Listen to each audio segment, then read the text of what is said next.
Hi everyone, I'm Steffi and I'm joined by Shannon, Aditi, and Jonathan. And today we're going to be talking all about grains. So I want to start off this presentation by looking at this comic. I was in a terrible accident on my way to work. My diet crashed into a box of donuts. Now this may strike as something familiar for a lot of us because eating healthy can seem unappealing based on how it's marketed in the media. That's why a lot of people tend to gravitate towards sugary and processed foods, such as donuts, myself included. But we're here to tell you that eating healthy is not as hard or as bad as it seems, and there are lots of ways that you can do it and still have a satisfying diet. So today we're going to start off by talking about what are whole grains. Then we're going to talk about the health benefits of whole grains. Then how can you actually pick your whole grains? And lastly, how do you use whole grains in your meals? So first off, what are whole grains? Whole grains include grains such as wheat, corn, rice, oats, barley, quinoa, and even popcorn.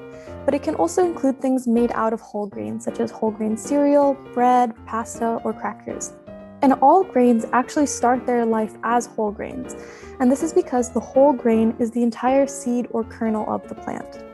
So the whole grain contains these three key parts: the bran, the germ, and the endosperm, which each contain important vitamins, minerals, proteins, healthy fats, and fibers.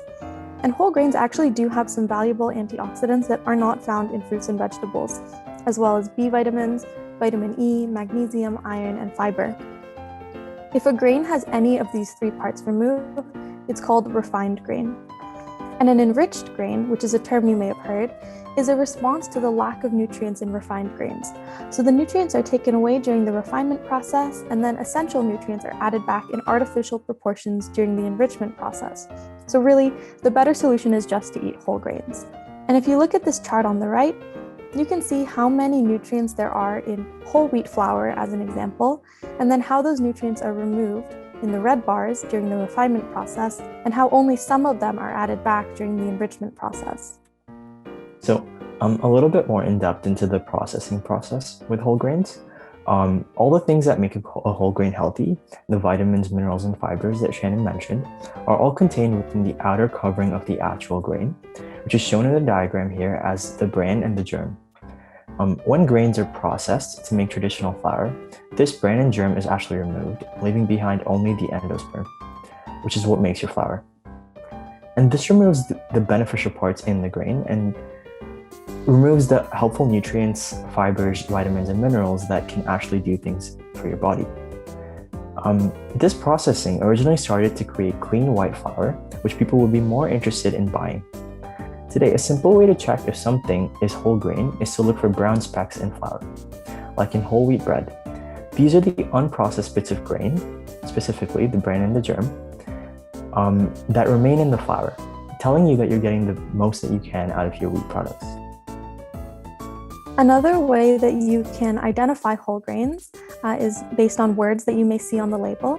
So take a minute to pause right now and take a look at words that you may see on the label and what it means about whether the product is actually a whole grain.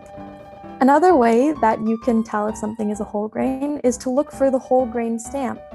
So in Canada, the 100% whole grain stamp only appears when the ingredients are actually 100% whole grain. And the 50% plus stamp appears when at least half the products by weight are whole grain. So you can just look on whole grain products and see if it's whole wheat or not. In terms of brown versus white bread, it can be difficult to tell what kind of grain the bread is made from because brown bread actually is not necessarily whole wheat. The brown sometimes just comes from food coloring that's added. And the bread we think of when we say white bread usually is refined, but it is actually possible to find white whole wheat bread. So just make sure to either look for the whole grain stamp or the word whole grain on the packaging. Another term that you may have heard is the term ancient grains. So all grains are actually technically ancient, but this term is sometimes used to describe grains that have largely not been changed in the last several hundred years. So this includes grains such as quinoa, millet, kamut, or spelt. And some people think that ancient grains are healthier than modern grains. And while they are more nutritious than refined grains, in terms of healthy whole grains, common foods such as brown rice, whole grain pasta, oatmeal, or popcorn would offer the same whole grain benefit. And the most important thing is just to eat a variety of whole grain foods in order to get the full spectrum of nutrients. So now I'm going to talk a little bit of some of the health benefits that whole grains can offer to your body. Like we mentioned, whole grains are particularly great for you because they're unprocessed. And because of this, they contain a lot of nutrients that stay within the actual grain, like A, C, B, and E vitamins, and minerals like iron and selenium. By incorporating these whole grains into your diet, you also get to boost your daily dose of carbs and protein with plenty of additional fiber. This fiber is really good at lowering your risk for diseases because it stops your body from absorbing too much sugar and fat and prevents them from causing diseases such as diabetes. This additional nutritional benefits have been studied extensively for their ability to improve health. And every study that looks at this finds that over time, people who incorporate whole grains into their diet have a lower level of LDL cholesterol and a decreased risk for obesity and type 2 diabetes. And alongside lowering these risk factors, providing your body with more vitamins and minerals that it needs to function also decreases your risk for cancer. So do whole grains reduce inflammation? This may be a question you have, and we're here to address it. So if you're a patient with Dr. Curnew's clinic, you're probably familiar with the fact that inflammation is the root cause of many diseases that people can have, and also cardiovascular diseases such as atherosclerosis, which can lead to heart attacks and things like that. So it's really good to try to lower your inflammation, even if you're not on any medications that already do this, just even naturally. So natural anti-inflammatories are food items that lower inflammation in the body. And it has been found that whole grains such as brown rice, unrefined grains, and oats are high in fiber, which can help with inflammation. And how it does this is by increasing the beneficial gut bacteria, which then causes the release of substances that lower inflammation. High grade of evidence studies suggest that increased whole grain intake reduces systemic inflammation, and it does this by decreasing inflammatory markers such as CRP, which is related to an increased risk of heart attacks.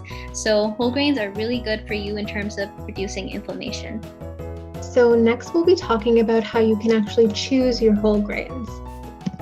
So whole grains exist on this hierarchy, and we start at the top with intact whole grains. So these are things like wheat berries, barley, oat groats, quinoa. Then you move on to your broken whole grains, things like steel-cut oats. Then there's rolled whole grains, rolled oats, shredded whole grains like shredded wheat, your ground whole grains, which is your whole wheat flour and whole wheat flour products, flaked whole grains like our cereals, and then puffed whole grains, so things like puffed wheat, rice, and millet.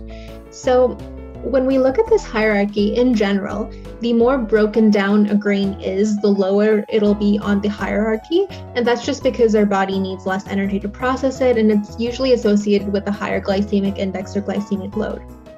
So the grains on this list, they're all healthy, they all have nutritional value. However, sometimes choosing a grain that's higher on this list might be more beneficial for your diet. For example, if you're looking to reduce the glycemic index or glycemic load of the foods that you're incorporating into your diet, maybe instead of substituting brown rice for white rice, you choose to substitute quinoa for the rice instead, something that's higher on this hierarchy and might provide you with more value. The bottom line is, and as we've discussed so far, incorporating a variety of these grains is going to give you the most benefits with your diet. So as Aditi mentioned, we want to get into talking about the glycemic index. So this is a value that is assigned to foods based on how slowly or how quickly these foods cause an increase in your blood glucose levels. Foods that are low on the glycemic index scale tend to release glucose slowly and steadily, and foods that are high on the glycemic index release glucose rapidly. Low GI foods tend to foster weight loss, while foods that are high on the GI scale help with energy recovery after an intense exercise workout, or can also offset hypoglycemia. People with type 1 diabetes can't produce sufficient quantities of insulin, and type 2 diabetes are resistant to insulin. So both types of diabetes, you want to avoid foods that are higher on the glycemic index because they can cause a spike in your blood glucose levels. And even if you're not a diabetic, you still want to focus on eating foods that are of a low or medium glycemic index. So we have a scale that's recommended by the American Lipid Association. And a low glycemic index is considered anything under 55, medium is 56 to 59, and high is over 70. So we've included all 5 categories of food items, but you can just take a screenshot and look at that later. For the sake of today's presentation, we're going to be focusing on grains. So looking at this chart, we can see that the highest GI value goes to white bread. And that is one reason you really want to avoid eating white bread when you can eat other types of grains that have much lower GI values. If you compare that to whole wheat bread, you already dropped to 71. While these both have high GIs, it's better to go with the lower value of the two. And if you look at different substitutes, as Aditi mentioned, couscous that has a GI value of 60, and wild rice has a GI value of 54. So there's different things that you can kind of substitute to kind of focus on getting the lowest value for your diet. If you go to the next slide, we're going to be talking about glycemic load. This is a measure that takes into account the amount of carbohydrates in a portion of food together with how quickly it raises the blood glucose levels. This can be a useful tool for people that have diabetes to assess which quantities of foods are suitable for maintaining good blood glucose levels. So typically you can find these values online, but if you're unable to access the internet for some reason, there's a really quick way to calculate the glycemic load. You basically just want to multiply your glycemic index by the amount of carbohydrates in the food item, and you divide that by 100, and that's how you get the glycemic load. Again, focusing on the grains and starch category, we have a scale that tells us that a low glycemic load is 0 to 10, medium is 11 to 19, and high is 20 and over. If you look at this chart, you can see that white rice has the highest glycemic load out of all the foods that are listed here. And that really tells us that it increases your blood sugar levels very quickly, and that's something you want to avoid. If you compare that to brown rice, it's much lower at 16, and that is in the medium glycemic load category. So just keeping this in mind when you are picking the food items that you're going to be eating in a certain week or meal prepping, just search up the glycemic load and the glycemic index and try to pick items that are on the lower end of the scale. So we wanted to talk about one example of how exactly to use the glycemic load. So here we have Jim, and he's making a roast chicken dinner and is deciding between using white rice and couscous. So Jim has enough white rice to make a 130-gram portion of rice with 40 grams of carbohydrates. He also has enough couscous to make a 200-gram serving with 45 grams of carbohydrates. White rice has a glycemic index value of 85, while couscous has a value of 60. So we've done the calculations for you already, but as you can see, it's very simple. And we can see that the glycemic load of white rice is 34 and the glycemic load of couscous is 27.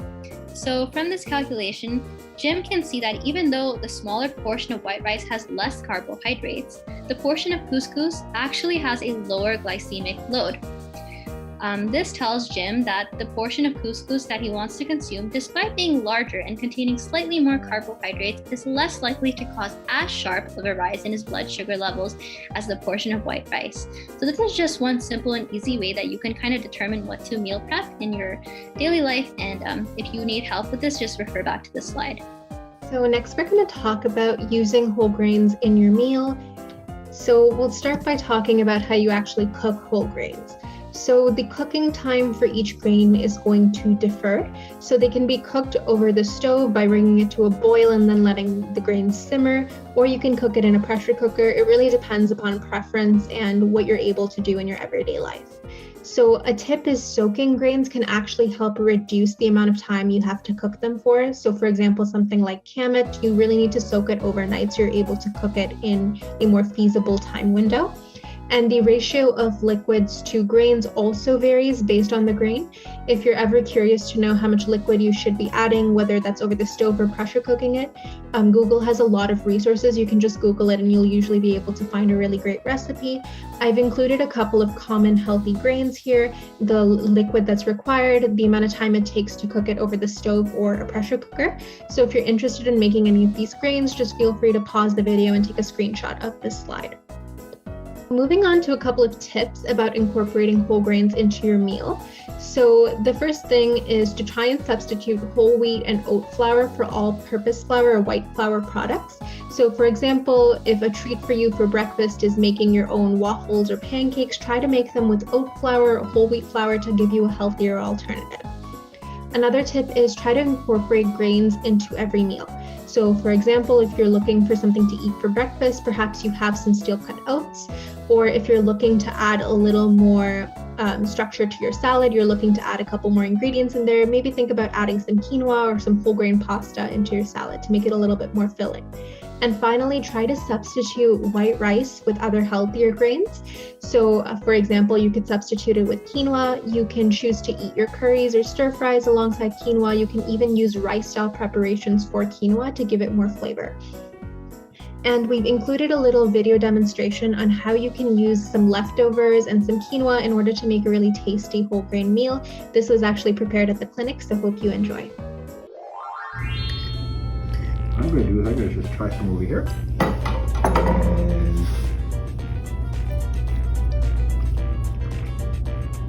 yeah, this is pretty good.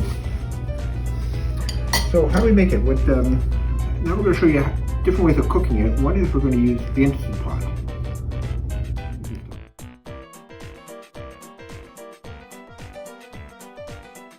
Set your Instant Pot to the saute mode and then add 1 tablespoon of extra virgin olive oil to the pot.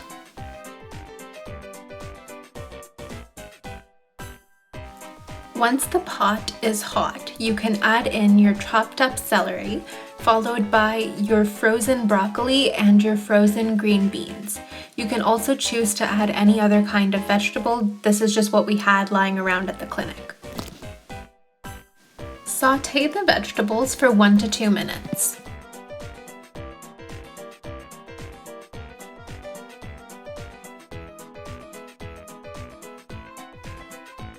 Next, add in some spices. Here I'm adding about half a teaspoon of dried parsley, oregano, basil, cumin, a little bit of paprika, chili powder, some salt, and some pepper. Continue to saute and stir the vegetables with the spices. Once everything has been sauteed, you can switch off the saute mode and add in 1 cup of rinsed quinoa. I'm using tricolor quinoa, but you can also use brown quinoa or any other quinoa that you have lying around.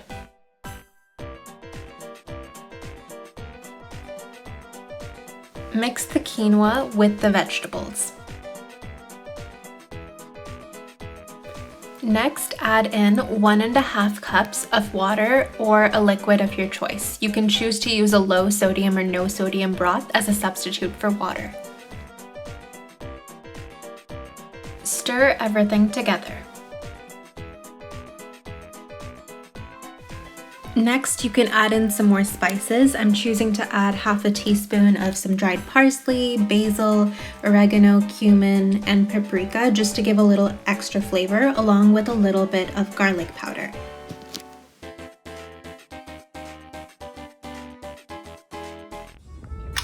Place on the Instant Pot lid, close the Instant Pot, and make sure the knob is pointing towards ceiling. Press manual and adjust it to cook on high pressure for 2 minutes. This took about 25 minutes to cook, and we left it on the keep warm setting for an additional 20 minutes before opening it up.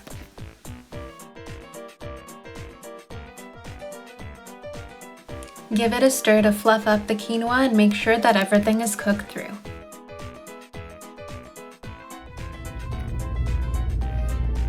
What do we got here?